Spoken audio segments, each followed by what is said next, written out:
Alright, magandang umaga po sa bawat isa sa atin. Good morning po. And salamat po sa Panginoon sa mga mensahe ng awit na ating pong inawit at magiging po sa ating pong ministry sa mga kabataan through Taekwondo. At salamat po sa ating Panginoon na kahapon po ay nagkaroon po tayo ng tinatawag po na recognition and belt promotion. Kaya yung ating first batch ng ating pong Taekwondo ministry ay they are going to leveling up, no, from no belt to white belt. At God willing po ay magkakaroon po tayo ng second batch for this coming May. At God willing, dahil may mga nag-approach na sa akin kahapon po after ng ating recognition and promotion of belt, mayroong kabataan na lumapit sa akin, I think kay kapitbahay ng isang ating pong student sa Taekwondo, na gusto niya rin, I think mga nasa 16 or 17 years old yon. Sabi ko, sige sa second batch sa May ay ikaw ay maka-join. And kinagabihan, meron uling isa na may kasama yung isang student din natin and lalaki din siya, mga siguro 15 or 16 years old din. At gusto nila mag-join. So salamat po na ginagamit po ang ministry na ito to reach out young people. At natutuwa ako sa Panginoon dahil sabi ko nga kay Tito Ray ay hindi ko naman po talaga hilig ditong sa ito. Pero dahil po sa ministry na binigay tayo ng Panginoon ay may opportunity to learn. At ito rin po ay, kumbaga ay nagamit para mag-reach out ng mga kabataan. And praise God, our church ay adopting this ministry para po sa mga kabataan po natin. Praise God at purihin po ang ating Panginoon. At before po tayo dumako po sa mensahe ng Panginoon ngayong umaga, ay atin po munang tingnan yung pinaka-objective or core values or objective po ng gawain po nito in terms po sa Taekwondo Ministry. Dahil napakahalaga po na para saan ba itong ating ginagawa at ano ba yung pinaka-goal po nito. So, unang-una po na ating pong objective, okay, di ko alam kung, ayan, number 1, yung ating pong core objectives po dito is in terms of physical and technical objective po natin in regards to the body, to teach proper Taekwondo fundamentals, discipline, and excellence. So, yun po yung ating mga tinuturo. At sabi ko nga may dalawang category po ang Taekwondo, Korogi at Pomse. Yung Pomse means forms, no? Hindi po tayo dun sa Korogi, which is yung mga fighter, yung mga nag-sparring, kundi dun po tayo sa Pomse, which is yung forms. Mostly sa forms po ay tinuturo yung self-defense at dun din po yung promotion belt. So, ang ano po doon, tinuturo is discipline and excellence. To develop self-control, fitness, coordination, and perseverance. Yun po yung dinidevelop din sa isang bata. At to instill respect for authority, rules, and safe practice. So yun po yung objective in terms of physical aspect or in terms of Taekwondo. Pangalawa po, yung tinatawag po na values formation, objective. Sa lahat naman po ng mga Taekwondo gym ay tinuturo po ito kasi may tenets of Taekwondo, which is yung values po na tinuturo dito. But sa atin po differently, kasi ang ating pong goal sa values formation is to shape Christ-like character through Taekwondo values. Ano po yun? Respect, discipline, integrity, humility, and perseverance. So yun po yung ating dinidevelop dito po sa ating ministry ng Taekwondo. Hindi lang po yan, isa sa mga dinidevelop natin dito is to build confidence without pride and strength with gentleness. So yun po yung ating goal for values formation po ng Taekwondo ministry po natin. And also, pangatlo po, ito yung pinakamahalaga. Okay? And I know na sa ibang mga national Taekwondo gyms po ay ito ang wala.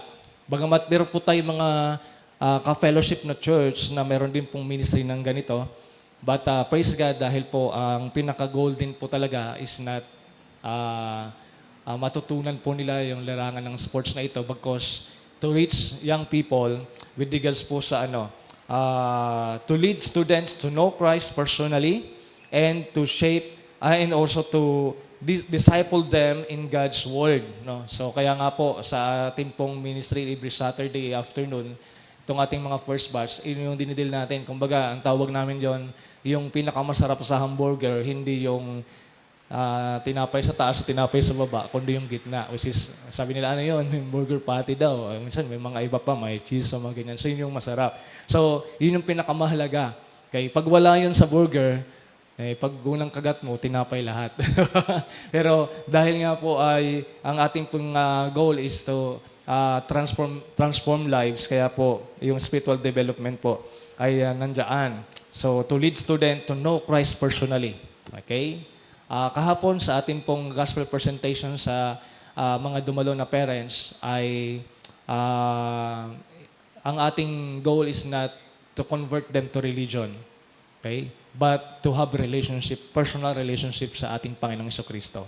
So, salamat sa Panginoon dahil po sa gawain na ito. To disciple them, kaya nga po, ito meron na po silang, ang belt nila is their identity.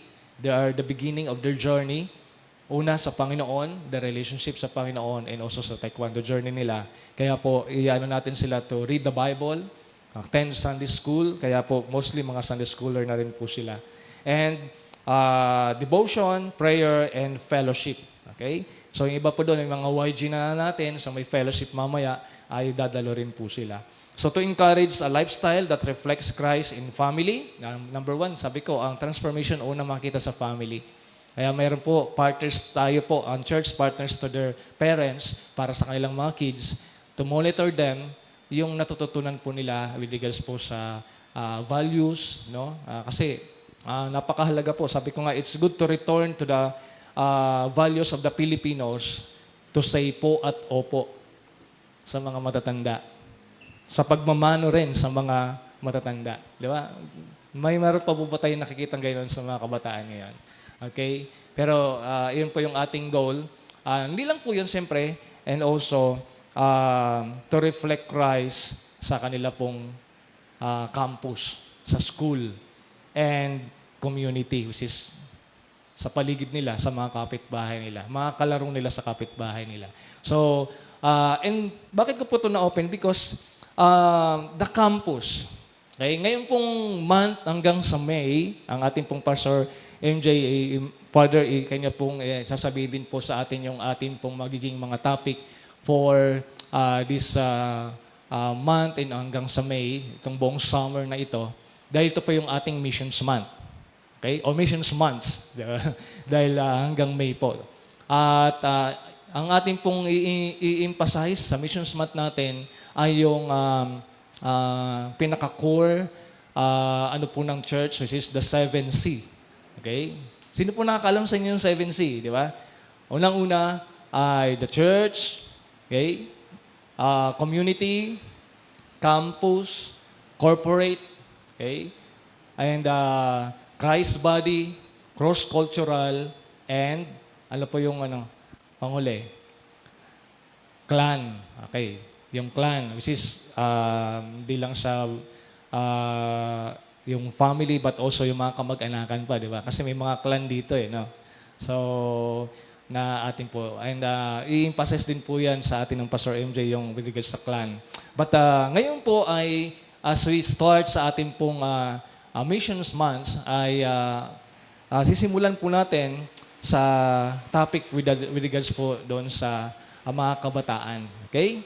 I believe po, the campus today is one of the most strategic mission fields. When we say mission kasi, ang unang nasa mindset natin, sa labas yan, sa other lugar yan, di ba? Kasi yung mga nakasanayan natin pag missions month, talagang more on pag-i-evangelize, pag-soloining po sa labas, sa ibang mga lugar, and most specifically, even po sa mga cross-cultural o ibang mga lahi o ibang mga bansa. But the campus today, the schools, is one of the most strategic mission fields in the world. And nalatigit po din sa ating bansa. Because, bakit po kaya? Dahil po every classroom, nag-hold po sa bawat mga classrooms, bawat mga students, the future leaders of the country. Okay? The future leaders. The future influencers. Di po ba? It holds sa mga classrooms, no, sa mga estudyante. And future families sa mga kabataang ito. If reach the campus, yung ating pong talagang ma-reach out po ang mga estudyante, we don't just reach individuals. Hindi lang na po natin ma-reach po yung mga bawat individuals ng mga kabataang ito. We shape the future. Okay? Dahil po, napakahalaga, dahil marahil, di natin alam, baka in the future, galing from their campuses or from the student, ang magiging next president of the Philippines, di ba? So we shape the future if we reach them. Okay? But let me take this deeper pa po, no? Itong topic na ito. Because the campus is not just strategic po sa panahon natin ngayon. I know dito sa Metro Manila, marami na pong mga churches na nag-reach out sa campus, no? And some of provinces na may alam ko pero may iba na wala pa. But dito po sa bagay na ito, ay makita natin na the campus is hindi lang sa strategic na ma-reach out o ma-reach out, but it is urgent. Kasi yung urgent, napakahalaga. At kailangan na kailangan. Bakit po? Kung mapapansin po ninyo, even yung mga nakaraan pong mga panahon, mostly yung sa mga welga, sa mga kasi di ba sa Manila, nung mga kabataan usually bumabato. Okay. Sila mismo yung nasa streets, sila yung mga talagang masabi po natin na very, kumbaga wala nang takot sa mga nasa authority. Okay. So it is urgent because today's generation, at ang tawag po sa generation na ito ay woke generation. Ang woke generation po ba ay ano to sila? Okay? So, the woke generation ay masabi po natin na it is passionate about justice. Okay? Vocal about identity. Okay? Even to the third na kumbaga ay sinasabi nila na may third identity na kasi may grupo na sila. No? They are vocal about this. Okay? Aware of social issues. Okay? And confused, no?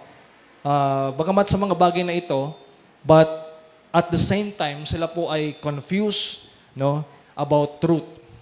Sila po ay confused sa katotohanan. Hindi lang 'yon, struggling, no? Hindi lang sa confused about the truth, struggling with their identity. Kung babae ba sila o lalaki, they are struggling sa bagay na ito. Okay? Searching for meaning. Okay? Ito po yung mga kabataan sa ngayon. They're the woke generation. Okay? In this generation, ay hindi natin masabi na they are natutulog lang or they are asleep. Okay? This generation ay they are awake. Okay? But not always aligned with truth. Sila ay nandyan, gising. Okay? Sila po ay enthusiastic pero not in the truth. Okay? Hindi sa katotohanan. And behind that awareness, ay makita natin there is pain sa mga kabataang ito. And because behind the smiles ng mga kabataang pong ito, makita po natin na talagang may pangangailangan sa buhay po nila. Okay? Behind their smiles, behind their uniforms, okay, behind the noise of the students, there is silent, struggling happening sa buhay po nila. Marahil nabalitaan niyo yung tumalon sa MRT, kabataan. Okay? At iba pang nababalitaan natin. Okay? Because behind those, there are struggling happening sa buhay po ng mga kabataan ngayon. Based po sa as I research sa statistics po ngayon, okay, there's source of student that mayroong mga tinatawag na pressure among their being teens bilang isang kabataan. At kailan lang po, one in five Filipino youth po ito, have already thought that ending their life. No? Sa isip nila, gusto nilang magpakamatay. Okay. Because, yung cases of depression among young people today. Okay. Bagamat, sabi nga ni Robin, parang di naman natin term dati noon yan, yung ganyan. Sabi pa niya nga, mahina lang kayo, pero kung titingnan natin, not to criticize the youth today, but may something na talagang pinanguhugutan why they are going to depression. Okay. Hindi lang po yun, young people have more than doubted also in recent years sapagkat tumataas pa po ang cases na ito. And many of them, most of them, nakaupo, sit in their classrooms. Okay. Every single day, sa bawat araw. Okay. Kaya po, makita natin na itong talagang mga kabataan ngayon, behind every student that we could see, there may be a battle that you cannot see. Okay. Marahil ngiti-ngiti lang sila, pero there's silent battle. Okay. Now, bakit ko po ito pinakita sa inyo, the statistics, yung kasalukuyang kalagayan ng mga kabataan po ngayon? They are not just statistics po.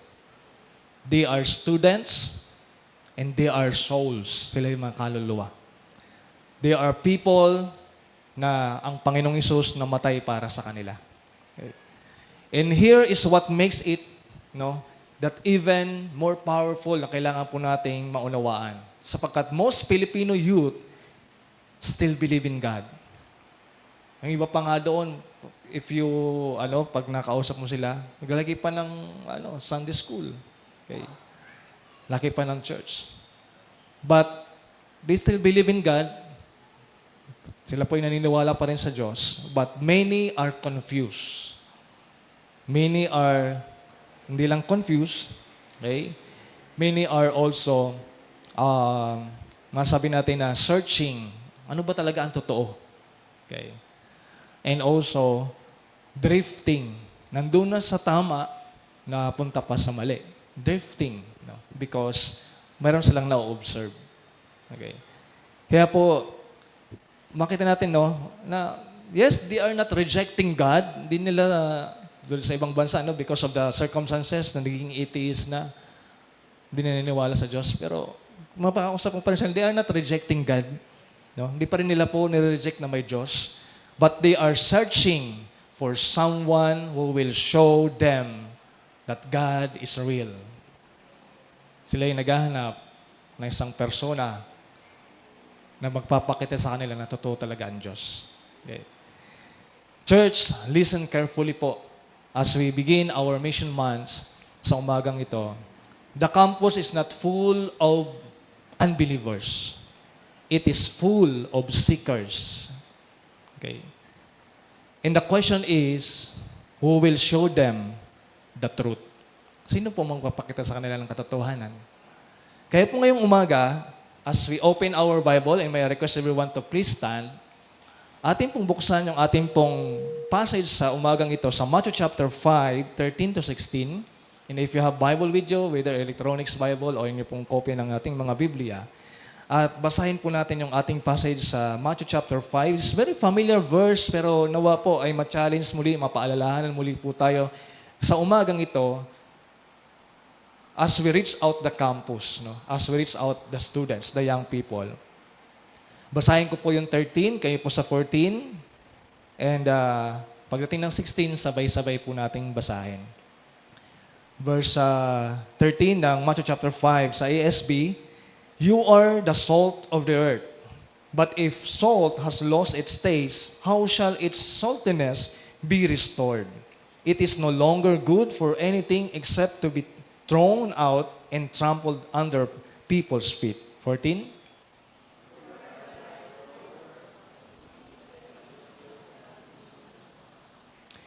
Nor do people light a lamp and put it under a basket, but on a stand. And it gives light to all in the house. 16 altogether begin. In the same way, let your light shine before others, so that they may see your good works and give glory to your Father who is in heaven. Tayo po muna isaglit na manalangin. Tayo po ay humingi ng gabay sa Panginoon. Tayo po ay bigyan ng pangunawa, puso, na handang tumugon sa kanyang salita. Panginoon, salamat po ngayong umaga. Salamat po na may opportunity kami to talk about reaching, Panginoon, sa iyong paanan, ang mga kabataan. At as we begin our Missions Month, Panginoon, dalangin namin na kayo po ang magbigay ng puso sa amin, tumugon sa iyong panawagan, because sabi nga ninyo sa iyong salita, sa aming binasa, we are the light and salt of this earth. At mag-reflect, Panginoon, ang liwanag ni Kristo sa buhay namin as we reach also to others. Lord, bigyan niyo po kami ng karunungan, pangunawa, at pusong pagtanggap, pagpapasakop sa iyong salita. If any rebuke, if any teaching, if any encouragement, Lord, let it be. Huwag niyo pong hayaan na sa bibig ng iyong mga lingkod ay ang masambit lamang po ang katotohanan at yung mga bagay na hindi nararapat ay huwag niyo na pong ipahintulot, because ang katotohanan na nais niyo pong parating ang siya pong maibahagi, because I'm just only your messenger, Panginoon. Kayo po ang aming master teacher, O Holy Spirit, to acknowledge na kayo po ang siyang magtuturo sa amin. Ito po ang aming dalangin sa pangalan ni Jesus. Amen and amen. Makakaupo na po ang bawat isa. Now, sa ating pong pag-aaral ngayong umaga, I entitled God's message this morning po, Reach the Campus, Be the Salt, Be the Light. Okay? At nakita po natin sa ating pong pag-aaral o sa ating pong binasa na yung background po nitong passage natin, sabi ko nga, familiar na to, marahil baka narinig na natin, may mga mensahe na narinig tayo with regards to this, and nabasa na rin natin po yung passage na ito. But as we, makonect natin po yung ating pong pag-aaral ngayong umaga, that this passage is part of the Sermon on the Mount.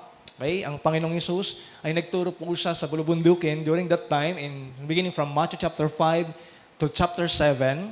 At si Jesus po, dinescribe niya, nilarawan niya po dito, unang-una from chapter 5 verse 1 to 12, yung character of His followers. Kasi yung mga audience po niya dito, nandun po yung mga disciples niya, the 12 disciples together with the crowds, no? Yung maraming mga gustong makinig din sa Panginoon. Okay? At dinescribe niya yung character of His followers dyan sa Matthew chapter 5 verse 1 to 12. At after that po, sa verse 13 to 16, the same chapter, yung conduct naman po ng kanyang mga followers. No? Paano ba pinapakita yung talagang pagiging isang mananampalataya o tagasunod ni Kristo? Yung verse 13 to 16, which is yung being salt and being light. Okay? And from verse 17 up to chapter 7, yung the righteousness of His followers naman po ang tinuro ng Panginoon dyan. Now, ang Panginoong Hesus po dito ay kanya pong kinakausap, sabi ko nga, the disciples and the growing crowd na nakikinig sa Kanya. And during yung time, sa panahon po ng time ng Israel, anong time ba ito? Sa panahon ng Israel na sila po ay under Roman rule. Okay? Bakit niya to sinabi? Because under Roman rule, sila ay nasakop po ng mga ng Rome, may mga religious leaders, no, that were outwardly righteous, which is ito yung mga Sadducees, mga Pharisees, no. Outwardly they are righteous, may alam ng law of God, but inwardly corrupt. Okay? Talagang pakita lang, no.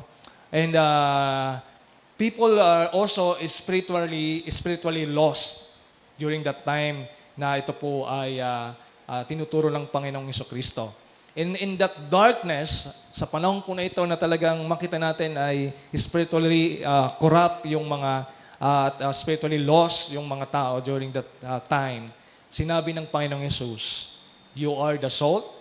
Sinasabi niya ito, parang nakatingin sa mga disciples kasi nandiyan yung crowd, nakatingin sa mga disciples, sabi niya, you are the salt. Okay? Intentionally, sinasabi niya sa mga disciples, and you are the light of the world. You are the salt of the earth and light of the world. Now, sinabi po niya dito, notice yung sinabi po dun sa verse. Kung titinin niyo po sa mga Biblia, sinabi niya yan, disciples, as we connect natin ngayon, pastor, leaders, okay, missionary, you are the salt. Ngunit ang sinabi pa ng Panginoong Hesus dito, to the disciples, you are the salt. Meaning, every believers. Okay po? Bawat mga mananampalataya. Ikaw man ay hindi pastor, hindi leader of the church, okay? Or even you are student, but ikaw ay mananampalataya na. Ang sabi po dito, you are the salt and you are the earth. You are the earth. You are the light. Okay? You are the salt and you are the light. Now, so if we are the salt, kung tayo po ay liwanag, tayo ay asin at liwanag, saan man po tayo nilagay ng Panginoon, how do we reach a generation that is struggling? Okay? Nakita natin yung statistic, no? Many of young people today struggling, searching, and struggling in deciding their future. So, kung tayo po ay salt in light of this world, so, how we can reach them? Paano natin po sila ma-reach out? Kaya po dito, ang Panginoon, sinimulan niya with this precious truth. Unang-una, sinabi po dyan sa verse 13. Na sinabi dyan, by distinctive living demonstrate Christ. O sa Tagalog, natatanging pamumuhay ay nagpapakita kay Kristo. Ang natatanging nating pamumuhay ay nagpapakita na tayo ay na kay Kristo. To demonstrate Christ. Okay? Sabi na ng verse sa 13, you are the salt of the earth, but if salt has lost its taste, how shall its saltiness be restored? It is no longer good for anything except to be thrown out and trampled under people's feet.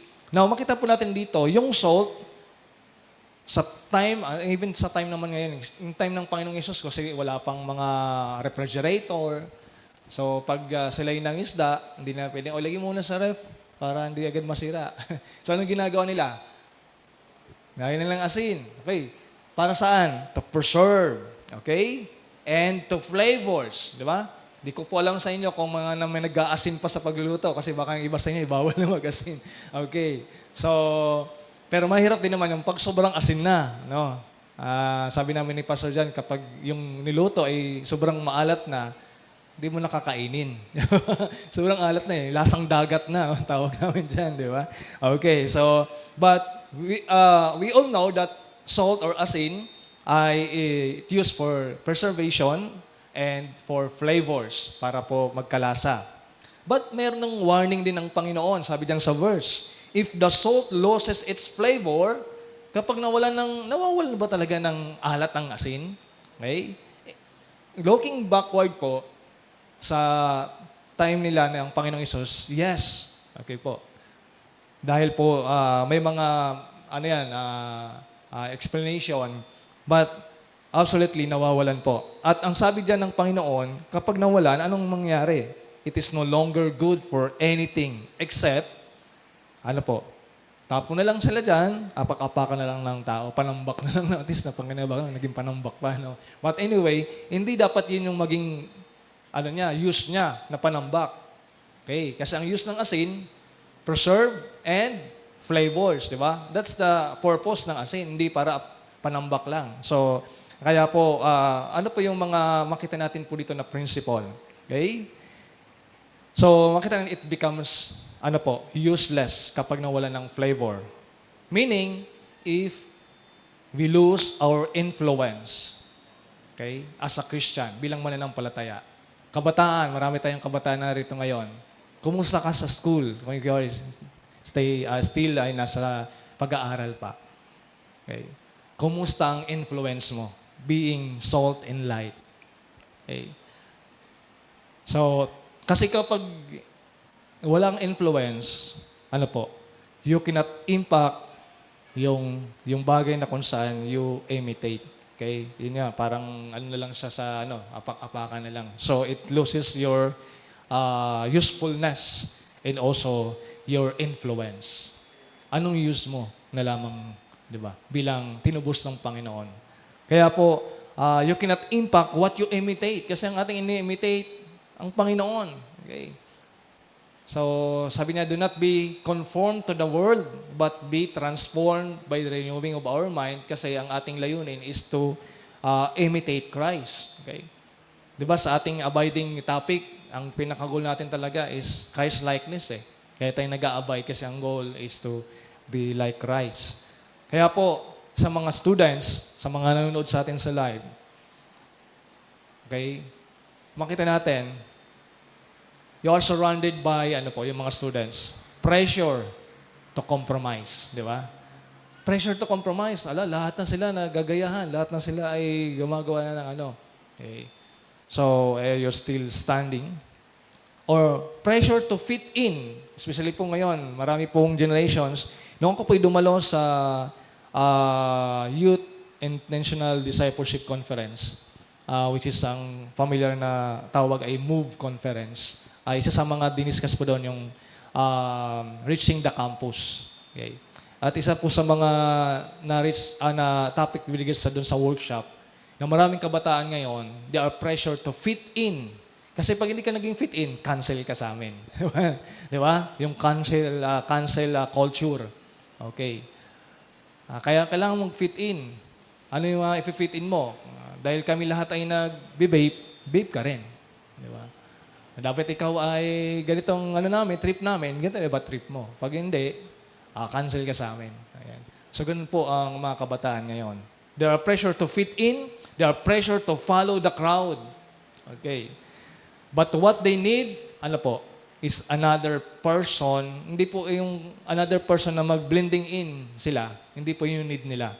But they need something or someone standing out. Okay. Na mag-stand out. May isa pong kilalang pastor.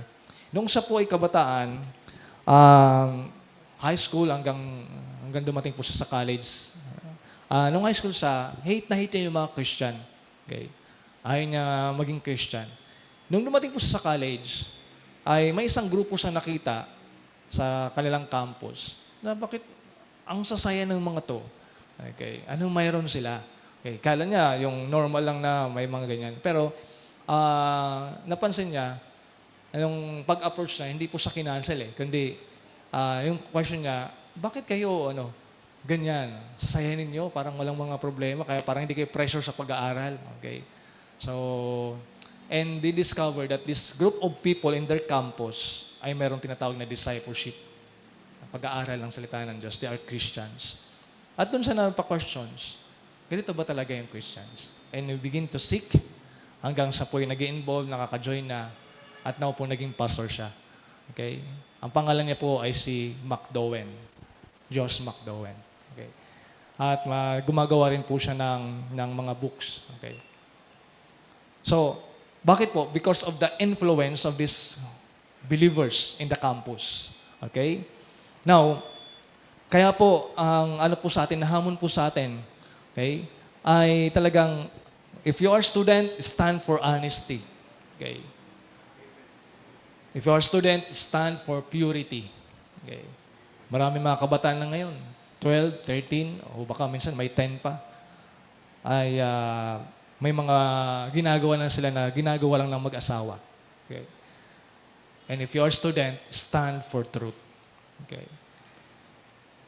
At sa atin naman po ng mga wala sa campus or non-student, let us model a life that is real and consistent. Dahil may mga kapatid po kayo, ako may kapatid ako, and talagang my goal is to disciple him. Okay?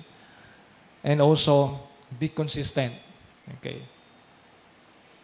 Real, ibig sabihin, in-encourage mo siya, kung may kapatid, may pinsan kayo, na magbasa ng Biblia, pero nakikita niya hindi ka na nagbabasa, it's just real, hindi yan totoo. Okay? Nung ako nga po umuwi, and I encourage talaga yung aking kapatid to make devotion. And I make talaga na personally, merong personal devotions.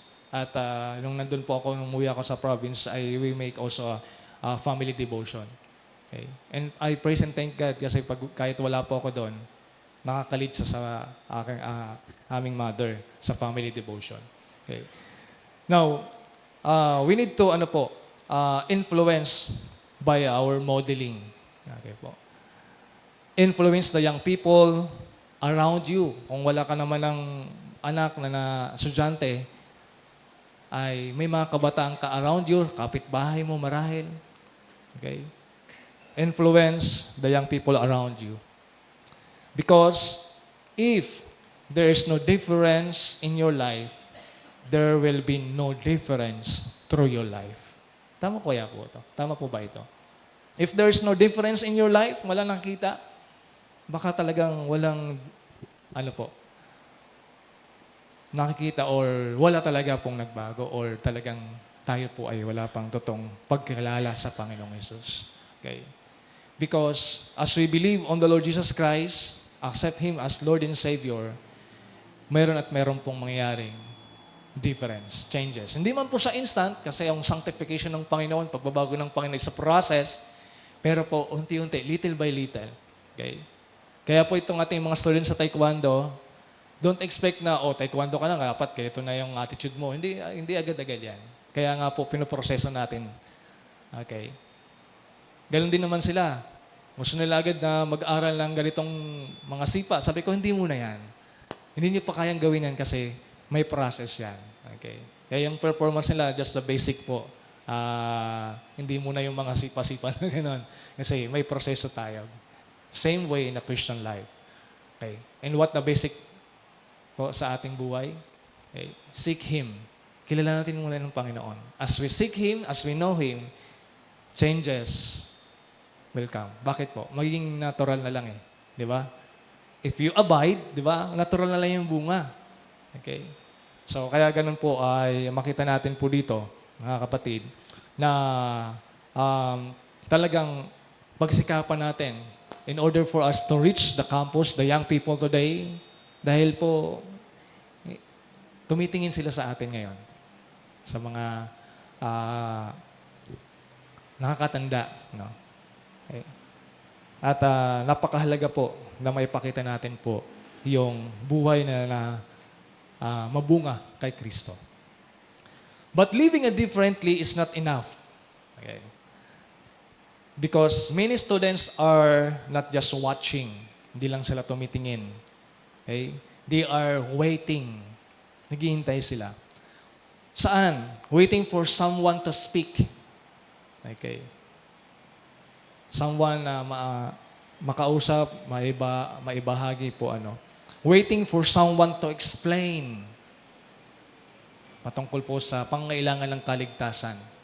At bakit tayo ay nagtitipon, merong pananambahan. Waiting for someone to care enough to share kung anong mayroon tayo na wala sila, which is Jesus Christ.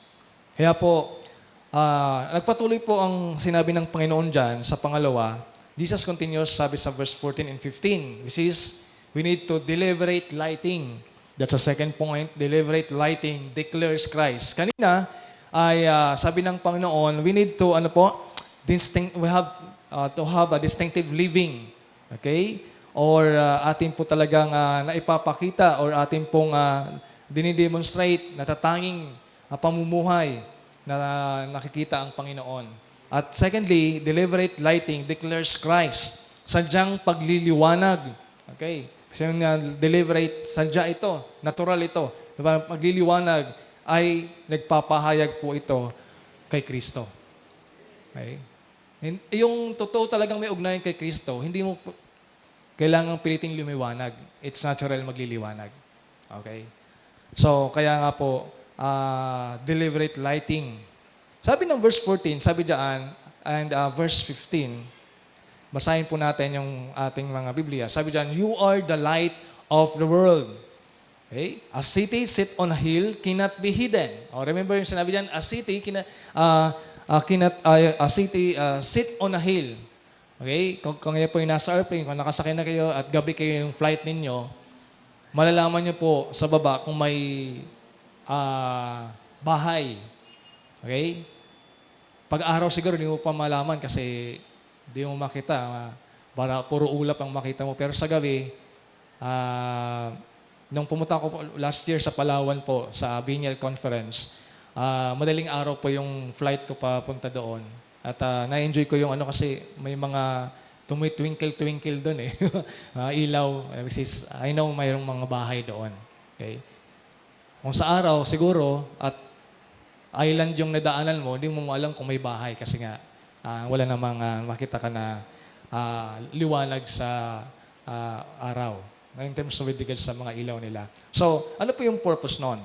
Kaya sabi dito ng Panginoon ay a city sit on a hill sa bundok na hindi maitatago. Kasi talagang liliwanag yun, especially sa gabi. Sa verse 15, nor do people light a lamp and put it under a basket. Kaya sabi, makita natin dito sa illustration, ang ilaw talaga ay sadya. That's purpose ng light. No? Na ito po ay mampaliwanag po, maliwanagan na ang paligid. At walang ilaw na tinabunan ng basket or sinindihan mo, nilagay mo sa ilalim ng table. So, hindi po intended na ilagay yun doon. Okay? So, sabi ng Panginoon, let our light, yung light ito, meant to be seen. Dapat makikita. Okay? But Jesus says, no one light a lamp and hides it. Walang isang liwanag na at ito ay sinindihan at iyong itatago. Kahit na lang flashlight yan eh. Okay? Meron bang flashlight, nilagay mo sa bag mo? Okay, so talagang kailangan. No? So, makita po natin dito that the gospel unshared, kapag ang gospel ay hindi na ibabahagi, is light o liwanag na unseen, na hindi nakikita. Okay? Hindi man po sa pagbabahagi in terms of verbal sa ating mga bibig, but yung gospel sa pamumuhay natin na hindi nakikita. Okay? It's like liwanag na itinatago. So, here is the reality. Ito po ang katotohanan. Because many students are searching for answers. Okay? Marami pong mga kabataan ngayon, okay, ay naghahanap ng mga kasagutan. The question na, who am I? Okay. Sino ba talaga ako? What is my purpose? Of those statistics, no? Pag nag-survey ka, pag tinanong mo yung student, what is your purpose? Di ba? Minsan mapapatigilan. Kunti pa lang ang mga kabataan, students, pag tinanong mo kung ano yung purpose nila. Okay. Marahil, sasagutin nila, purpose as a student, mag-aral. After mag-aral, ano pa? Okay. So, sa kabuuan, ano nga ba? Does my life matter? This is an important question ito. Yung sinasabi niya, does my life matter? Ang buhay ko ba talaga yung mahalaga? Okay. And if we remain silent, ano po? They will look for answer. Sila po yung maghahanap ng mga kasagutan somewhere else. Sabi nga, if we do not reach and disciple the young people or the young generation, the gadgets, the world, discipling them. Okay. Kaya po, ito po isang hamon sa atin to reach the campus, to reach the young people. Okay. Sapagkat, sabi ng study, no, pag-aaral, pinakita na that youth years, yung mga kabataan taon ng mga kabataan, especially sa high school and college, they are most critical stage. They are most critical stage sa life decisions po nila. Okay. Bakit po? Sapagkat sa bagay na ito, high school to college, critical yung stage na ito because doon na shape po or yung identity po nila na form. Okay? Doon na form. Kaya magulat ka eh. Elementary, okay pa yan. Di ba? O do you observe also sa kabataan sa church? Nung bata pa to, active na active. Pero nung high school na, parang naiiba na, nai-influence na kasi sila. And most especially, saan sila na-influence? Saan sila madalas? Sa school, sa campus. Okay. Kaya po, napakahalaga po. Masishape yung identity nila, ma-form. Yung direction nila, nakakaroon sila ng pagpipili. And mostly yung pagpipili ng mga directions po nila ay possibly sa mali because of the influence in the campus. Okay. Faith is either built, yung pananampalataya, marahil po ay na natatatag sa mga ages na ito. Okay? Or ano nangyayari? Kung hindi na natatatag, broken, disappointed. Okay. Kaya po napakahalaga na makita po natin, no, sa mga kabataan ngayon, how we can reach them. So, who reaches them in their youth? Madalas po, nasishape po sila who they become for their life because of the influence in the campus. Okay.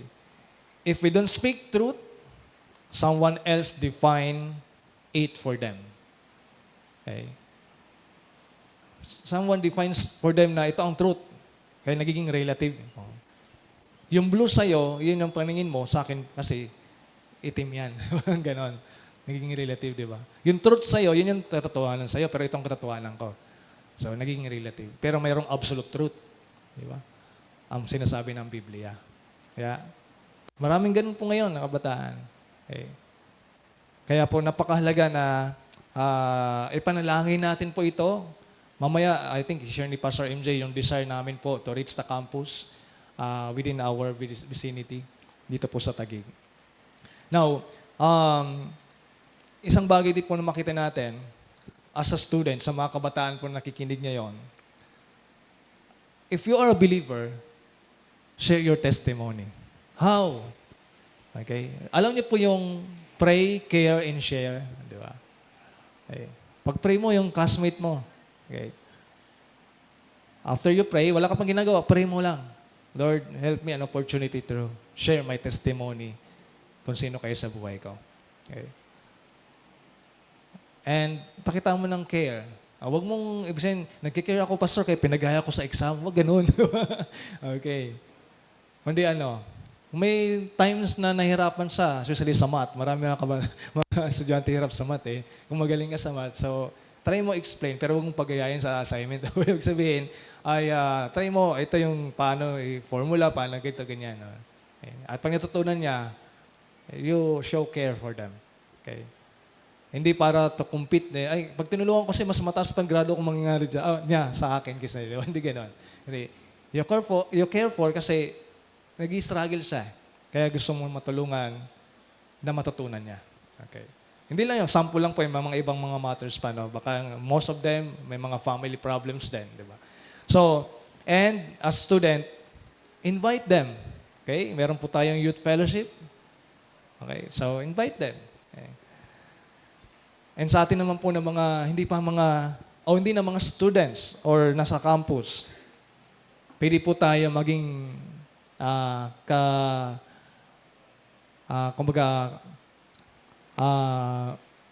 kaagapay or to be involved. Okay? Sabi ko nga, kung mayroon kayong anak na estudyante, and most now sa mga mga schools, may mga pinapagong mga groupings, di ba? Dito na lang kayo anak sa bahay, groupings kayo. Pero ang condition, magpapamerinda pa ako, pero mag-share muna ako ng gospel before, di ba? That's opportunity po, di ba? To share. At malay nyo, baka may mga classmates sila na talagang may mga family problems, di ba? At least mapapayuhan niyo yung estudyante na yon. Magiging liwanag kayo sa tao na yon. Okay? And also support campus outreaches or ministry. Okay? Now, sapagkat ang ating pong layunin dito ay ma-reach out sila, mapakilala ang Panginoon sa kanila. Because a hidden light cannot lead a lost life. Okay? Kaya sa atin po sa mga student, ay wag na po tayong magtago. Wag natin itago yung liwanag na meron tayo. Okay. Be an influence. One student at a time. Okay. Hindi mo lahat po, buong campus mo ay ma-share. Pero at least sa iyong klase, sa iyong section, kahit may isang student ka na maibahagi po yung testimony mo at maibahagi si Kristo through your life. But reaching the campus is not just about speaking truth. No? Hindi lang po sa pagbabagi ng katotohanan, it is about showing love. Okay, it's showing love. Bakit po? Because dito po sa ating pangatlo, sapagkat many students are not just lost. Hindi lang po sila talagang may pangailangan po ng ating Panginoon. They are also hurting. Okay. Sila po ay may mga pain, emotional pain. Okay. Ano pa? Iba pang mga bagay na pwede pong dala-dala nilang mabigat. Okay. Jesus now shows yung heart behind the mission. Ito po ang sinabi niya sa mga disciples. Ito kasi yung puso. Why you need to be heart, to be light and salt? This is the heart of the mission. Okay? Sa verse 16, sinabi po dyan ng Panginoon, this shows that the heart behind the mission is to display love. To display love. Okay? Directs people to Christ. Or, maipakita po ang pag-ibig nila kay Kristo Jesus na ating pong naranasan na magtuturo rin naman din sa kanila patungo kay Kristo. Okay? Sabi diyan ng verse, in the same way, let your light shine before others so that they may see your good works and give glory to your Father who is in heaven. So this is the heart of the mission na sinasabi po ng Panginoong Hesus to the disciples. Kasi yung pagiging salt and pagiging light, that's your mission. Okay? That's our mission. Okay? At the same way, ang layunin ng liwanag natin, liwanag para yung iba makita si Kristo. Okay? At yung mga mabuting gawa, may direct sila kay Kristo. Not sa atin, dahil mabuting ginagawa natin sa kanila, kundi mabuti ang Diyos sa atin. Kaya, ano rin po, ating nag-overflow at ating pong binabahagi rin naman sa kanila. Because when love is visible, remember this, when love is visible, God becomes believable. Tama po? When love is visible, nakita talagang iba yung love eh. Sabi ko nga sa ating pag-aaral sa Book of Acts, even doon sa ating prayer meeting, inimay natin po yung Book of Acts, di ba? Na unang pinakita ng mga believers during that time, in the time of persecutions, grabing pagmamahal sa bawat mga mananampalataya. Bakit po? Sa time ng persecutions, may mga talagang wala na nga sila, nawala pa talaga dahil kailangan nilang to spare their lives kasi talagang sila pinaghahanap to those followers ni Christ. Pero yung mga mayroon, nagkakayanan, they extend yung kanilang pag-ibig sa kapwa nila believers, di ba? Sa Book of Acts. So, at doon sila kinilala. Sabi rin ng Panginoon sa pag-ibig na ito, people know that you are my disciples. So, kaya napakalaga that love becomes visible so that sa mga taong ito, God becomes believable. Totoo nga ang Panginoon. Okay? Totoo nga ang pag-ibig ng Panginoon. Remember this, many students today are lonely. May mga, di ba, mga emo, ang tawag ng generation ngayon. Okay? Anxious. Okay? Feeling unseen. Yeah. Parang feeling na hindi sila talaga nakita. Even yung mga mabubuting gawa nila, hindi nakakita. Puro mali na lang. Di ba? May mga ganun pong thinking ang mga kabataan. And you may be only one person, no? Na manonotice natin yan. Okay? Na kung saan, even in the classroom, makita natin yung mga bata, yung mga kabataan, they're feeling anxious and also feeling unseen. And maybe, dapat, tayo rin po ay gamitin ng Panginoon. If you are a student, observe your campus. Okay? And pwedeng ikaw ay gamitin ng Panginoon to change them, to change their lives. So, as a student, be a friend to the unnoticed, no? Para ang goal natin, ang purpose natin, maging liwanag ako sa Kanya. Maging asin ako sa Kanya. Hindi ako mag-conform sa Kanya, kundi maging salt and light ako sa Kanya. Encourage sa discourage. Okay. At sa atin naman po, ng mga mananampalataya, wala sa campus, invest time. Mag-invest po tayo ng time to mentor students, to mentor ang mga kabataan. Sapagkat pag wala po mag-mentor sa kanila, sabi ko nga, the world, the social media will mentor them. Okay. Support and care intentionally. Okay. Intentionally. Sa biyaya ng Panginoon, ang ating church ay may mga opportunity to reach out young people. We will have our youth camp this April 20 to 24. Ang aking prayer nga po ay sana ay merong mga non-believers pa na makasama tayo. But praise God, as of now, we have 11 na kasama sa camp ng mga kabataan. Now, remember this principle po. People don't care what you know. Di ba? Kahit gaano, kabataan ngayon, kahit gaano galing yung sinasabi natin or kaganda yung sinasabi natin. Okay? But hindi nila ma-feel yung care nila, o natin sa kanila. May comes na lang yan po, pasok dito, labas sa kabila. Okay?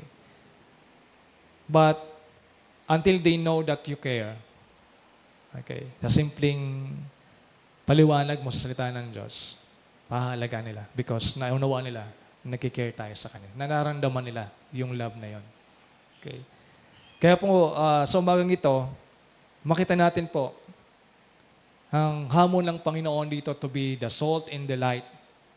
Our mission, and especially in reaching the campus. We need to have a distinctive living, demonstrate Christ, deliberate lighting, declares Christ sa ating mga ginagawa at may opportunity may paliwanag natin yung gospel sa kanila. And displayed love directs people to Christ. Okay. Nawa po sa umaga pong ito, as a church, this is where it becomes personal, intentional. Not everyone can reach thousands of students, but everyone can reach one student. Amen po ba? Meron na po ba sa isip natin ngayon, may isang estudyante, whether kapatid mo, o anak mo, or kapitbahay mo. Okay? Just one. Imagine this, if every believer reaches just one student, okay, the campus will never be the same. Okay. Mayroon pong akong isang narinig po na testimony ng isang mag-aaral po sa UP Los Baños. Nung siya po ay time na nag-aaral sa doon, there's a lot of groups, fraternities, and even other extracurricular groups, no? And grabe po yung ng campus, especially sa UP, di ba? But because of his desire to be the light and salt of that campus, nagsimula sa to one student to be an influence sa kanya. Una, ay kasama niya sa dorm, kasama-sama niya. Sa pag-usap nila, naibahagi niya po yung gospel.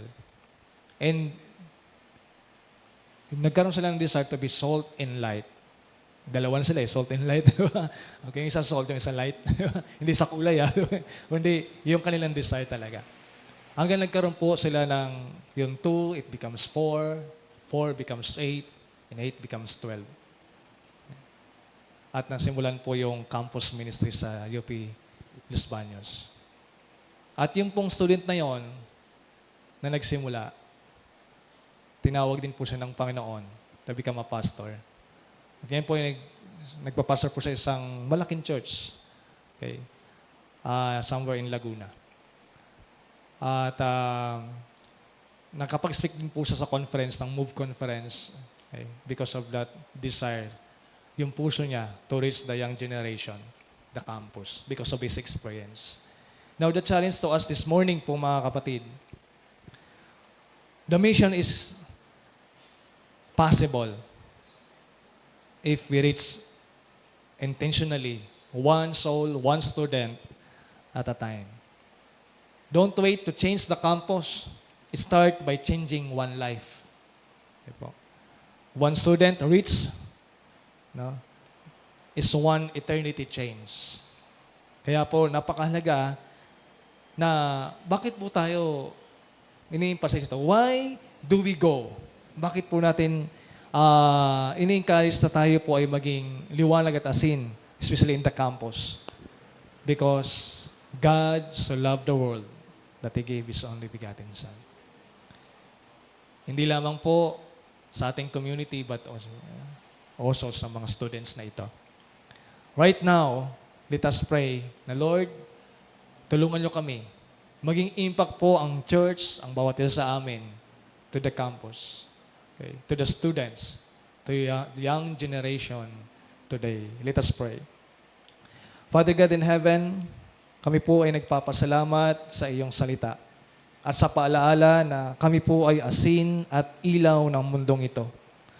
Lord, nakikita po ninyo ang kalagayan ng mga kabataan ngayon. Ang kanila pong sakit, kalungkutan, pagkalito dahil sa marami na po, Panginoon, lumalabas even in the social media. At paghahanap ng tunay na kahulugan ng buhay. Kaya po, Panginoon, gamitin niyo po kami upang maabot po sila. Huwag niyo po kaming hayaang manatiling tahimik, kundi gawin niyo po kaming instrumento ng iyong liwanag sa campus po, Panginoon. Bigyan niyo po kami ng tapang na magsalita ng katotohanan at puso ng tunay na magmahal at buhay na malinaw na nagpapakita po, Panginoon, ng pagbabago. Panginoon, bilang isang church, tulungan niyo po kami na magkaroon po ng burden sa campus. I-guide niyo po kami, Panginoon, paano kami makakaabot sa pamamagitan po ng panalangin, pagpunta o pagsama sa magiging po naming